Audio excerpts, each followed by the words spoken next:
Hello friends, स्वागत है आप सभी लोगों का। तो आज की इस वीडियो के अंदर डीसी मोटर के कुछ इंपॉर्टेंट क्वेश्चन करने वाले हैं। जो भी स्टूडेंट पहली बार आए चैनल को सब्सक्राइब कर लें और इसके पास जो बेल आइकन है उसको जरूर प्रेस कर लें, ताकि अगर आपको इस तरह की वीडियो चाहिए तो आपका उसका नोटिफिकेशन मिलता रहे।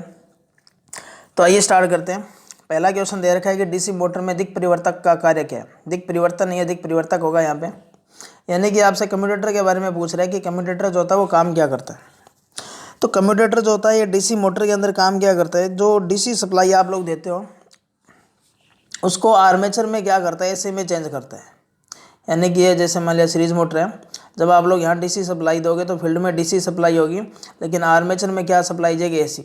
और एसी सप्लाई के कारण क्या करती है, उसमें एक दिशा में टॉर्क उत्पन्न होता है, जिससे मोटर एक दिशा में घूर्णन करती है। अगर आर्मेचर के अंदर अगर डीसी सप्लाई जाती तो मोटर कभी भी घूर्णन नहीं करती। तो इसका ऑप्शन सी होगा। अगला है कि जब डीसी मोटर का आर्मेचर घूमता है तो उसका ईएमएफ कैसे प्रभावित होता है। तो आपसे ईएमएफ पूछा गया है कि जो अंदर जब मोटर घूमेगी तो अंदर जो ईएमएफ उत्पन्न होगा उसको क्या कहा जाता है।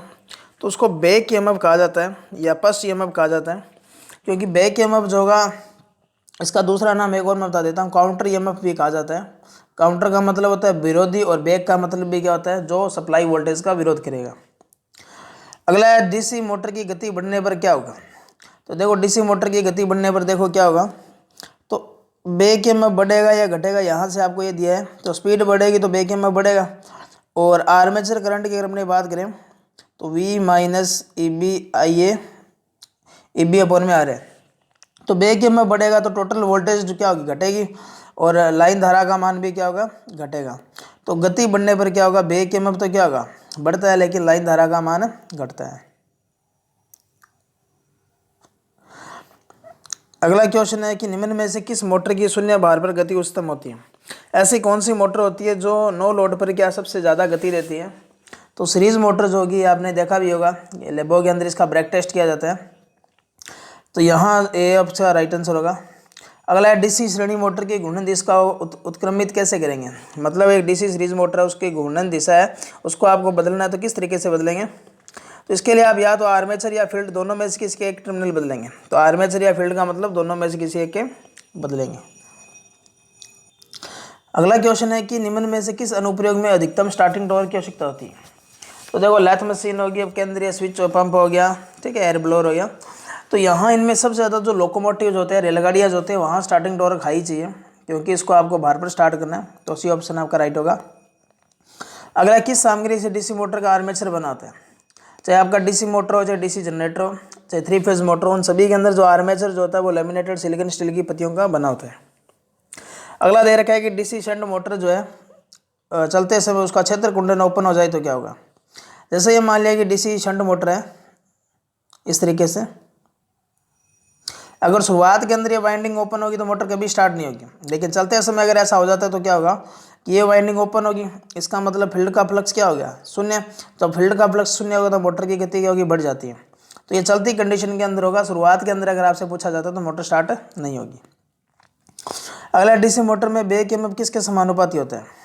तो ईबी जो होगा जनरेटर में जैसे आपने पढ़ा था वो सेम प्रोसीजर है, यहाँ पे 5 ZNP में 60 है। तो समानुपाती पूछा, अनुपातिक पूछा, तो फ्लक्स के अनुपातिक होगा, गति के भी अनुपातिक होगा, और चालकों की संख्या यानी कि जड़ के भी अनुपातिक होगा। तो डी ऑप्शन आपका राइट है। अगला है श्रृंखला क्षेत्र डाइवर्टर गति नियंत्रण विधि किस मोटर के साथ में प्रयोग में ली जाती है। तो फील्ड डाइवर्टर विधि बोला गया है आपसे। तो डाइवर्टर शब्द जैसे ही आएगा तो आपके दिमाग में आना चाहिए कि सीरीज मोटर के साथ में प्रयोग में लिया जाएगा। और फील्ड डाइवर्टर विधि जो होती है ये सीरीज मोटर के साथ में प्रयोग में ली जाती है। तो यहाँ इसका ये ऑप्शन गलत है, तो आप लोग ए ऑप्शन राइट कर लें। अगला DC series motor electric traction के लिए सबसे उपयोगी होती है। देखो इलेक्ट्रिकल खींचने वाले जितने भी काम होते हैं वहाँ सीरीज मोटर का इस्तेमाल किया जाता है। इसके पीछे रीज़न ये होता है कि सीरीज मोटर का स्टार्टिंग टॉर्क जो होता है वो हाई होता है, इसको आप लोग लोड पर स्टार्ट कर सकते हैं। अगला डीसी मोटर में 32 कॉइल और कम्यूटेटर खंडों की संख्या क्या होगी।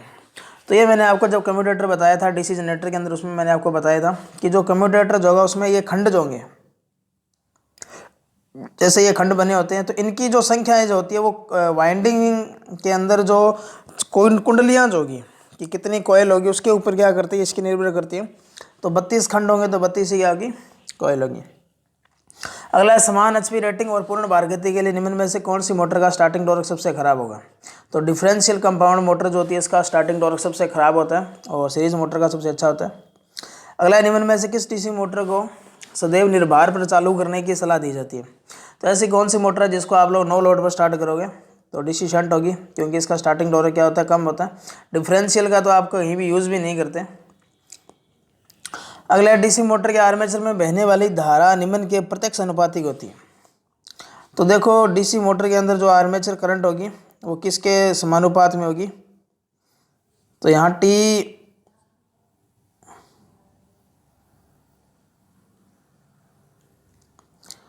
टी समानुपाती जी क्या होगा, आई होगा। जैसे आपने देखा होगा कि टी समानुपाती फाई आई है। तो यहाँ बहने वाली धारा जो होगी वो टॉर्क के क्या होगी, अनुपातिक होगी। तो ए बी ऑप्शन आपका राइट होगा। अगला निम्न में से किसके कारण से डीसी मोटर की ब्रश चैटरिंग या हिसिंग की आवाज़ आती है। यानी कि ब्रश जो होंगे वो आवाज़ करते हैं, इसके पीछे रीज़न क्या होता है। तो ब्रश जो होगा ना, वहाँ काम क्या होता है कि जब डीसी मोटर के अंदर चलती है तो उस समय काम क्या होता है कि ब्रश का अगर दबाव सही नहीं होगा तो ब्रश क्या होगा, इस कम्यूटेटर खंडों से टकराएगा बार बार अलग अलग तरीके से। तो उस समय क्या होता है, ये अपना हिसिंग या जिसको आप चैटरिंग की आवाज़ बोलते हो वो आएगी। अगला 3 पॉइंट स्टार्टर का इस्तेमाल निम्न में से किस मोटर के साथ में किया जाता है। तो ये शंट और कंपाउंड दोनों मोटर के साथ में किया जाता है। अगला डीसी मोटर में स्टार्टर का कार्य क्या है। तो स्टार्टर का आप लोग काम क्या करते हो, आर्मेचर का प्रतिरोध बढ़ाते हो। तो आर्मेचर धारा को सीमित करने का कार्य करते हो। अगला डीसी मोटर को ऐसी सप्लाई दे से जोड़ दे तो क्या होगा। तो यहाँ मैं आपको 2 तरीके से प्रश्न बताऊंगा कि आपको हो सकता है ये ऑप्शन जैसे आपने इसमें दे रखा है कि भंवर धारा के कारण फील्ड वाइंडिंग चल सकती है। तो देखो जैसे आपने यूनिवर्सल पढ़ा होगा, डीसी सीरीज मोटर क्या यूनिवर्सल मोटर ही तो होती है। जिस तरीके से ये मोटर होगी और अगर आप लोग इसको ऐसी सप्लाई देंगे ना तो फील्ड के अंदर ऐसी जाएगी और आर्मेचर के अंदर कौन सी जाएगी। तो ऐसी सप्लाई पर इसमें क्या होगी, भंवर धारा आनी होगी और भंवर धारा आने के कारण कुंडली जो होती है वो गर्म हो जाती है और उसकी वजह से मोटर जल सकती है। दूसरा, अगर ये ऑप्शन नहीं होता तो मोटर क्या होती, स्पार्किंग ज़्यादा होती है। अगला आर्मेचर तांबर आने किसके अनुपाती होती है। तो आर्मेचर तांबर आनी होती है वो आइस के रार होगा, मतलब धारा के वर्ग के समानुपाती होगी। अगला एक सीरीज मोटर में यदि भार को 50% कर दे तो विकसित टॉर्क क्या होगा। तो देखो टी समानुपाती क्या होगा, आई स्क्वायर होगा। आपने 50% कर दिया तो इसका एक मेथड होता है, ये मैथमेटिक तरीके से किया जाता है। तो इसको ऐसे करेंगे तो आएगा 25। तो विकसित टॉर्क जो होगा वो 25% होगा, यानी कि 75% जो होगा टॉर्क कम हो जाएगा। जैसे आपने कभी देखा होगा, मैथ अगर आपने ढंग से कर रखी है तो उसमें आप लोग देखा होगा कि एक बनिया माल खरीदते समय 10% की गड़बड़ी करता है और बेचते समय भी 10% की गड़बड़ी करता है।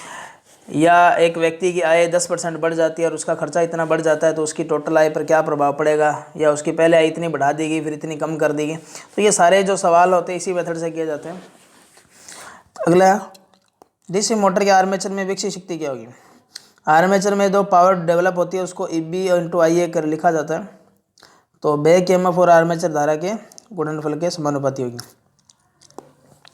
अगला एक डीसी सीरीज मोटर की गति 1000 RPM से 1200 RPM करना है आपको, तो किस विधि का इस्तेमाल करेंगे। तो देखो गति को आप लोग काम क्या कर रहे हो, बढ़ा रहे हो ना। तो गति को आप लोग अगर बढ़ा रहे हो तो मोटर के अंदर कौन सी विधि का इस्तेमाल किया जाता है, फील्ड विधि का इस्तेमाल करेंगे। दूसरी बात ये इसमें रेजिस्टेंस होगा वो समांतर में जुड़ा होगा, तो ये डाइवर्टर विधि का इस्तेमाल किया जाता है। इसकी वीडियो मैंने बना दी है, अपलोड करने वाली बाकी है ओनली।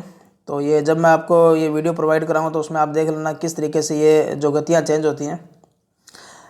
अगला डीसी मोटर का फ्लक्स यदि शून्य की ओर गति करे तो मोटर की गति क्या होगी। अगर फ्लक्स शून्य की ओर होगा तो गति क्या होगी, अनंत की ओर जाने का प्रयास करेगी, क्योंकि 1/0 का मान क्या होता है, अनंत होता है।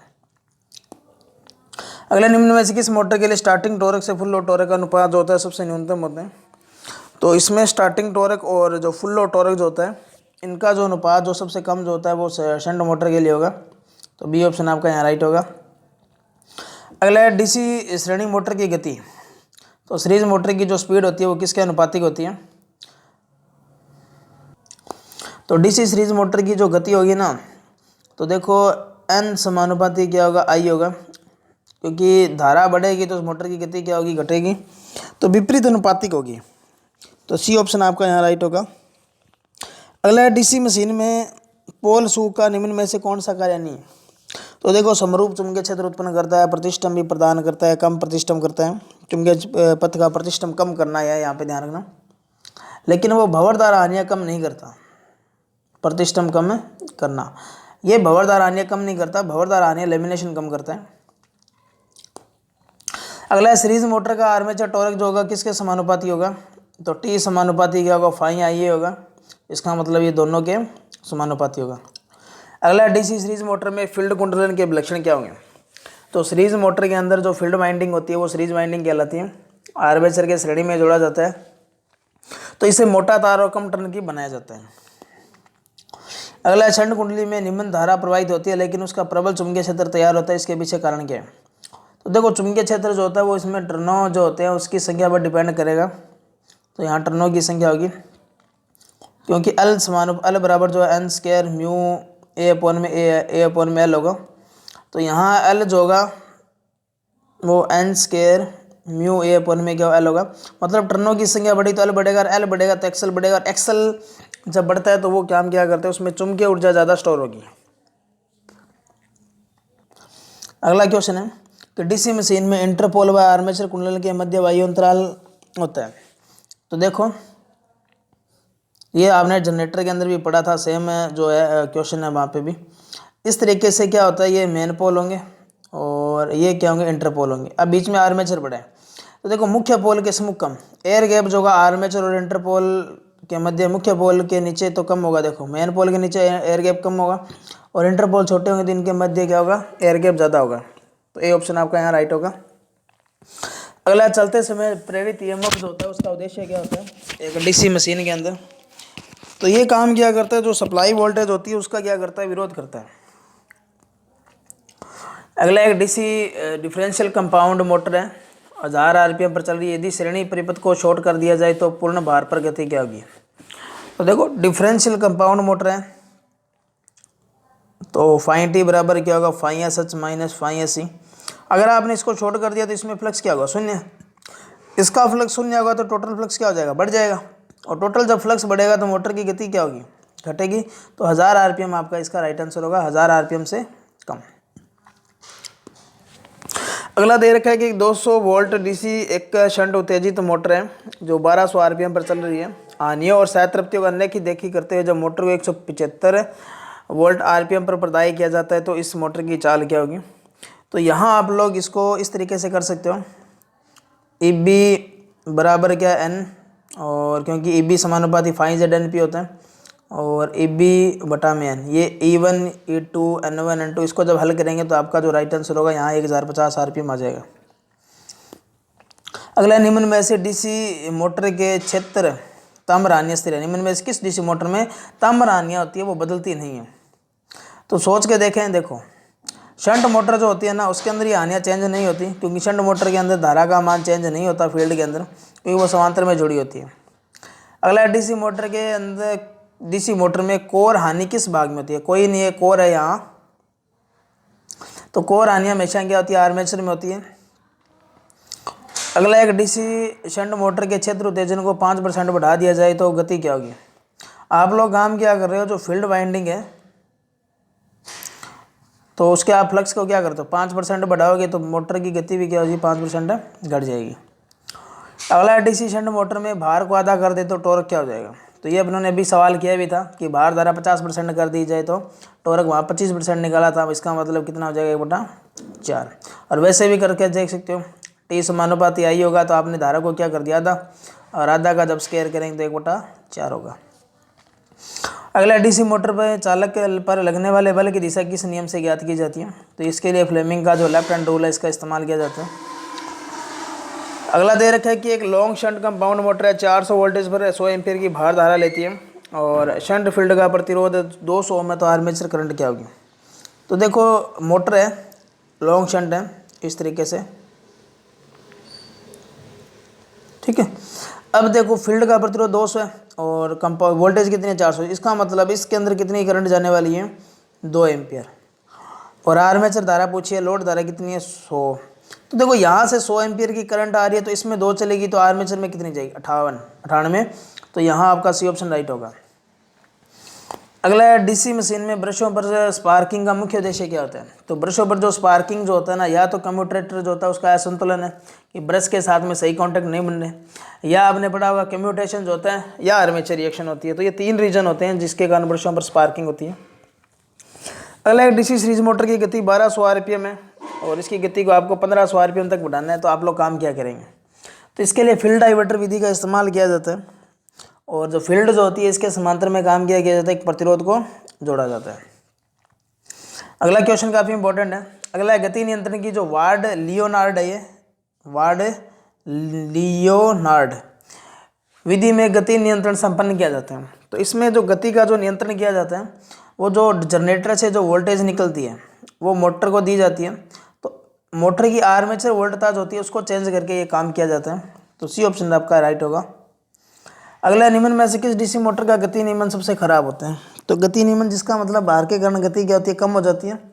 तो नो लोड पर गति माइनस लोड पर गति अपॉन में लोड पर गति इंटू 100। तो ये जो सबसे खराब जो होता है ये सीरीज मोटर का होगा। अगला डीसी शंट मोटर के अंदर जो फील्ड रेगुलेटर का इस्तेमाल करते हैं उसमें आप जो होता है वो प्रतिरोध किस पदार्थ का बना होता है। तो ये यूरेका या मैग्नीन का होगा। तो यहाँ मैग्नीन आपका राइट आंसर होगा। अगला है ढालू स्थान जो होते हैं जहाँ इलेक्ट्रिकल ट्रेन में जो डीसी मोटर प्रयोग में ली जाती है वो किसकी तरह काम करती है। तो इलेक्ट्रिकल जो ट्रेन जो होती है उसके अंदर सीरीज मोटर का इस्तेमाल किया जाता है और ढालू स्थान के अंदर क्या किया जाता है कि इसमें जो सप्लाई वोल्ट जो होती है उसको बंद कर दिया जाता है।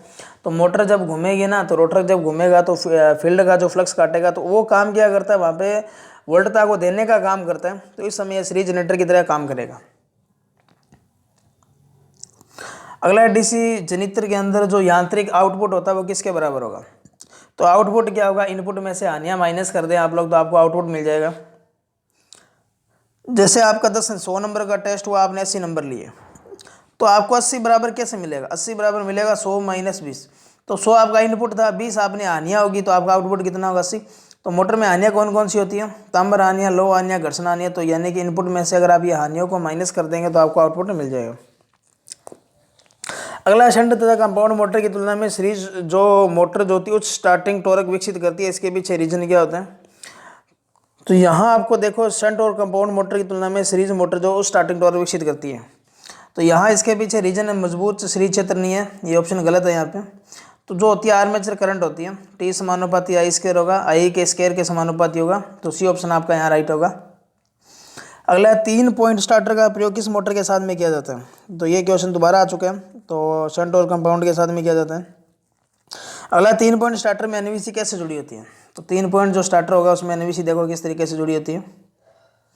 तो यहाँ एनवीसी जो होगी इस तरीके से, ये स्टार्टर हो गया और यहाँ ये आर्मेचर हो गया, ठीक है। ये तो इसके साथ में कनेक्ट होगा और ये फील्ड वाइंडिंग होगी और यहाँ एनवीसी होगी। तो एनवीसी का ये सिरा यहाँ जुड़ेगा, ये दूसरा सिरा यहाँ से घुमा करके इसको यहाँ जोड़ा जाता है। तो एनवीसी जो होती है वो किसके सीरीज में जुड़ी होती है, शंट कुंडली के आर पार, मतलब शंट कुंडली के सीरीज में जुड़ी होगी।